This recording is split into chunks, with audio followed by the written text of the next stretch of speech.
Hey real lifers, what's going on? This is Ethan with a special video for you. So today I'm going to talk about why it's important to challenge yourself when you're learning another language.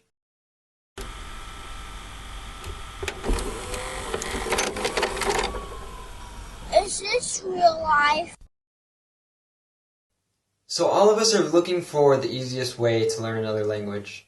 And although there are shortcuts, there are ways to make it easier.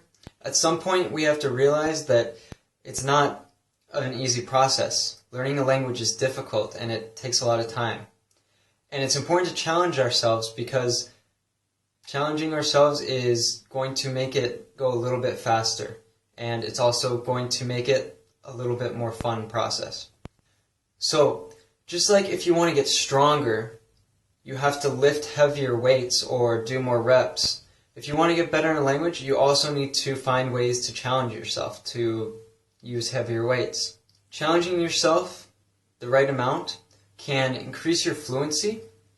It can help you build your vocabulary and learn grammatical structures through context, which is honestly much better than studying, believe me.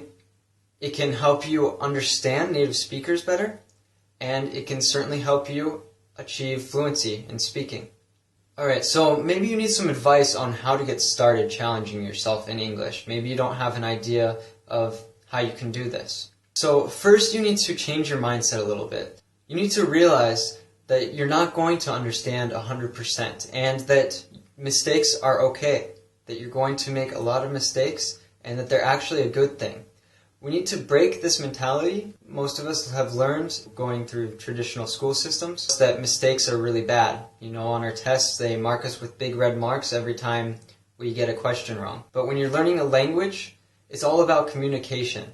And so making mistakes is the only way to get any better, because if you don't make mistakes, how can you ever correct them? So it's okay that you don't understand everything and that you're making mistakes, and just realize that little by little this will get better. In just a few weeks, if you really challenge yourself, you'll even be able to notice it getting better. Okay, so what are some things that we can start doing to challenge ourselves more? So first, it'd be really good if you can get hooked on or get addicted to a really good TV show in English. Once you can understand about 60% or more, that's good enough. You're ready to get started. So you can start by using English subtitles if you need to as a crutch or something to help you make it a little bit easier. But the best thing is going to be if you can just watch the plain original version with no subtitles. I know this seems a little bit scary, or it may even seem a little bit boring, but trust me, if you start little by little watching it, you're going to get the big picture, even if you don't understand 100%. You might not understand what's going on in every scene, but you'll get what's going on in the entire episode. One of the good things about watching a TV show is that over time, there's usually a developing storyline. You get to know the characters, and you're watching it. So through the actions, the body language, it makes it a lot easier to understand it. Right now I'm learning Catalan, and a few weeks ago I started watching a Catalan television program called Plats Bruts. So a friend had recommended this to me, and we actually started watching it together. At first I didn't understand very much. She had to explain to me pretty much every scene what was going on. But little by little I started watching it more, I started watching it on my own, and now I understand about 80 to 90% or sometimes even more. And this is enough to understand everything that's going on in an episode. So if you start challenging yourself like this little by little, you're going to notice that you can get quite a bit of growth in a relatively short amount of time. And it's really going to help you understand English a lot better. So next would be listening to podcasts or to the radio. So, you know, there are of course podcasts for English learners, particularly for English learners.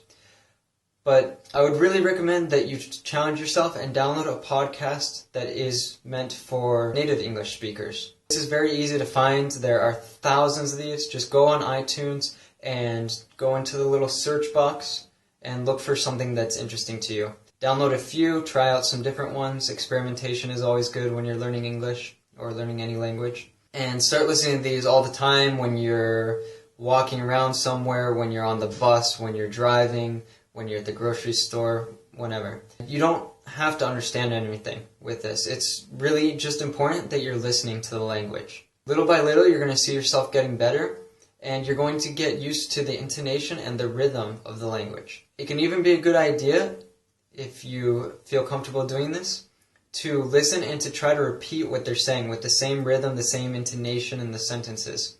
Because this is going to help you build those sounds that change your accent from sounding very non-natural to sounding natural and even like a native speaker. The next thing would be reading a book. So reading a book is going to be very much like watching a television program or a movie. You're not going to understand every sentence, but you're going to understand every paragraph or every chapter. You're going to get the whole big picture. This is a really great way to learn vocabulary and to learn grammatical structures through the context.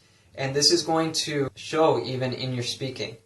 This is a really good way to start building your vocabulary. You can just go through with a pencil. I don't recommend reading with a dictionary because it makes it much longer and more boring process.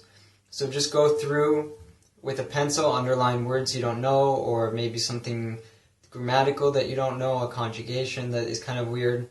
And then at the end of each chapter, for example, then you can stop and look those things up. This will make the process a lot easier and you won't lose the flow of the book. And then last, of course, is speaking. So what is a language for? It's for speaking, it's for communicating, it's for having a conversation with someone. This is why you're learning English. So if you live in a big city, most likely there's some sort of group exchange or conversation club that you can go meet with and speak English. Hopefully there will be some native speakers, but even if they're not, it's okay to be communicating with non-native speakers. The important thing is that you're getting out there, you're speaking, you're making mistakes and correcting. So there are groups like Couchsurfing and Meetup.com that are really great places to find events that are going on in your city, to find groups of native speakers or different things that will allow you to get out of the house and speak English with real people. If you live in a smaller town or at the moment you're unable to find anything like this in your city, then there still is no excuse. You can use the internet to find lots of people to speak to. And there are programs that are specifically based for language learners to connect and start speaking online. One's called Verbling, and one is called italki. I would recommend either of these to you. Verbling has its own platform, and you can just go on there and start talking with someone right away. You talk for 5 minutes in your native language to someone who's learning it, and then they speak to you 5 minutes in English. So this is a really great way to help someone else out and to also build your own skills. If you don't like the person after the 10 minutes you're speaking, you can click a button and it will connect you with someone else. You can also get on italki, and there you can search for different people's profiles and of course create your own and find people to set up a Skype date with. Another great idea is to get into the Real Life English Facebook community, and you can try to find people there to chat with and to also Skype with. Alright guys, so I hope that you will go out there right now after this video and find some way to challenge yourself with your English learning. It's a brand new year, it's time to start really building your English, and it's a great opportunity for you to get to that next level of fluency that you're trying to achieve. Remember, if you enjoyed this video, to subscribe and to comment below. Let us know if you have any ideas for other sorts of videos you'd like to see us make. Alright guys, have a great day. Later.